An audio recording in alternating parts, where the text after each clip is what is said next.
can do for me, and why it's my own reflection. So these are the things that I do, more or less, and this is why I do it, and now I'm just experimenting now with my flip camera, my new video camera, which I'll show you later, and I'm going to see how this device can also be used in the classroom, if possible. I'll go through some of these ideas in more detail, why I like to use video before I use TV. I use a lot of YouTube, I use a lot of podcasts. The material's authentic, it's cultural, it's topical, there's variations in language, especially in the language classroom. I'm the only native speaker in the classroom, and there are many, many accents in English, and I'm not an actor, I can't produce them all. But I can say, listen to Australian English, or New Zealand English, or British English, or American English, or, I don't have the talent of making up those voices myself.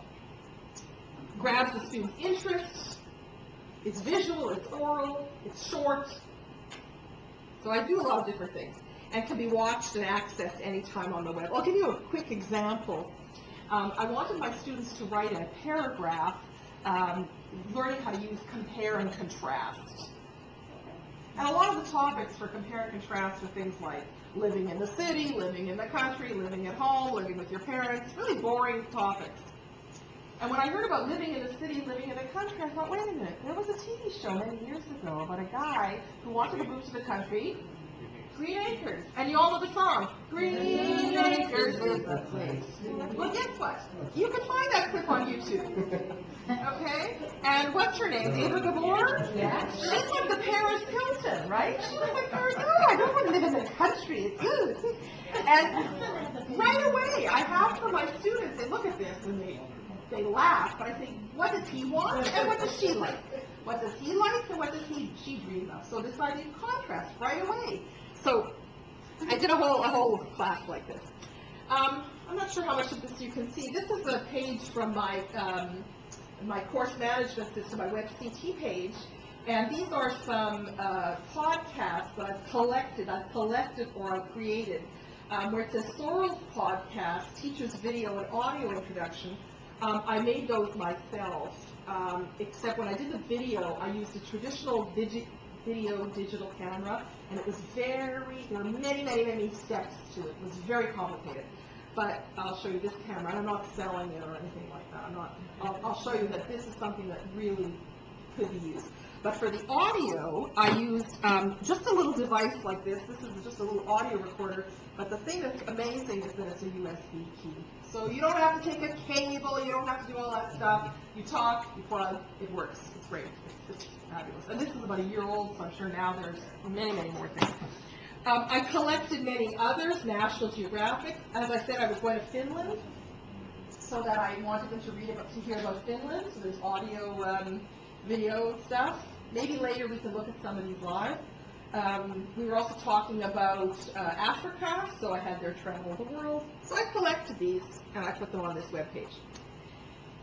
So we've heard a lot also today about what's called the new Internet, Web 2.0. We may even be moving to what might be called Web 3.0, the idea of what's called the cloud. I don't know if you've heard about the cloud. The cloud is like out there, like you save your documents on the web, like you won't need it, you just need a device to connect you to the web. This is coming, it's called the cloud. I'm not sure if I'm even in the cloud yet, I don't know. But I'm still thinking about the new Internet. Well, what is it?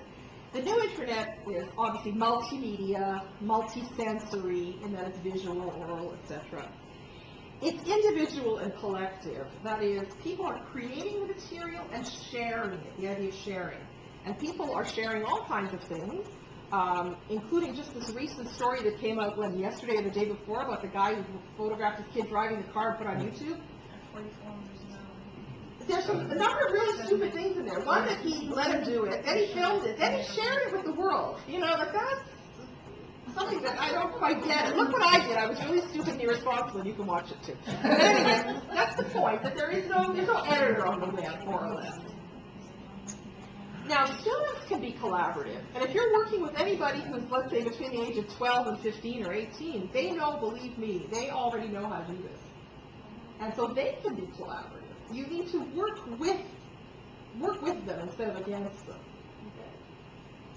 Okay. The web, this kind of web is the web in which there's a lot of sharing, and also what I find very helpful is that the students can access the material at times that is comfortable for them. I just survived my children's teenagehood and adolescence, I guess, I suppose. I mean, they're both, neither of them are teens anymore. But I know that their sort of sleeping patterns change. Yes, when I go to sleep, they wake up and they stay up all night. So the point is that sometimes students at 8 or 9 o'clock in the morning are not really awake in the classroom because they've been up all night. But at night, you know, they can access the material. So sometimes time shifting that's going on that we can use the web for. Recently, I've started to use YouTube.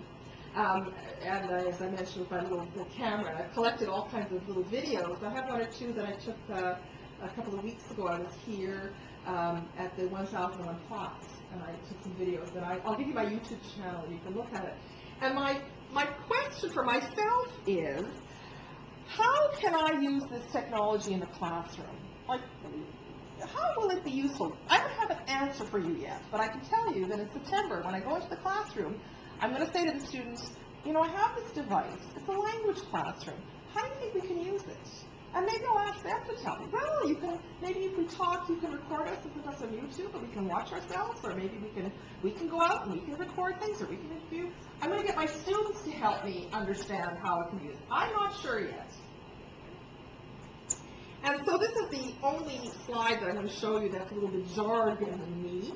The idea of technologies which are push versus pull. And I just learned these terms myself a couple of weeks ago, and I find they're very, very powerful and interesting. A push technology is like the technology of the BlackBerry. If you have a BlackBerry, you know anybody who has a BlackBerry, when you get an email, the email is pushed to you. That's my understanding, that it arrives at you. You don't have to draw it out. It is being pushed to you. So the push technology in teaching is the traditional teaching that we've all either, I don't know if we still do it, but we've had it as the lectures we had in high school and university, and what I'm doing right now. That is, there's a lecture style. The material is being pushed this way. The material is this way. I'm pushing it at you. So it's teacher to student. The pull technology is like the email technology that you have in, well, if you have web-based email, you have to draw it out. You go to your site and you call up new mail.